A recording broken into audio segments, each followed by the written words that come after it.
और अगली बड़ी खबर प्रयागराज से, जहां मंत्री अजीत सिंह पाल को हाईकोर्ट से राहत मिल गई है। चुनाव की वैधता को चुनौती देने वाली याचिका को खारिज कर दिया गया है।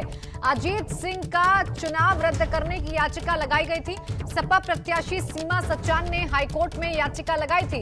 याचिका में चुनाव के दौरान गड़बड़ी के आरोप लगाए थे और इस चुनाव को रद्द करने की मांग इस याचिका के जरिए की गई थी। और अभी फिलहाल मंत्री अजीत पाल को राहत मिलती हुई नजर आ रही है, क्योंकि ये याचिका हाईकोर्ट ने खारिज कर दी है। सपा प्रत्याशी सीमा सचान ने ये याचिका हाईकोर्ट में दाखिल की थी, जिसमें चुनाव की वैधता को चुनौती दी गई थी और इस चुनाव को रद्द करने की मांग की गई थी।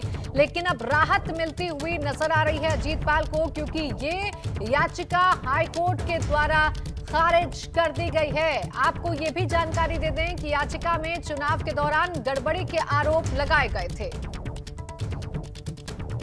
मोहम्मद मोइन मेरे सहयोगी जुड़ गए हैं फोन लाइन पर।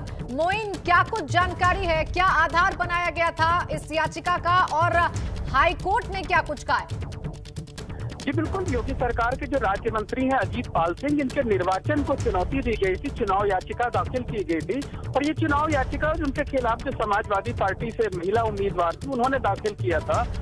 कई गंभीर आरोप लगाए थे, लेकिन कोर्ट ने अपने फैसले में ये कहा है कि चुनाव याचिका में जो भी आप आरोप लगाते हैं उसकी साबित करने की जिम्मेदारी भी आपकी ही होती है। आपने आरोप लगाया था, मतलब जो शिकायतकर्ता थी, जो समाजवादी पार्टी की उम्मीदवार महिला उम्मीदवार थी, उन्होंने आरोप लगाया था कि ईवीएम मशीनों का दुरुपयोग किया गया है। दूसरा, जो चुनाव को प्रभावित किया गया, वोटरों को प्रभावित किया गया, मतगणना में भी गड़बड़ी की गई, लेकिन वो किसी भी आरोप को साबित नहीं कर पाई कोर्ट में। उससे जुड़े हुए तथ्य नहीं पेश कर पाई, सबूत नहीं पेश कर पाई, कोई गवाह नहीं पेश कर पाई और ये साबित नहीं कर पाई कि चुनाव में कहीं से किसी तरह की गड़बड़ी हुई है।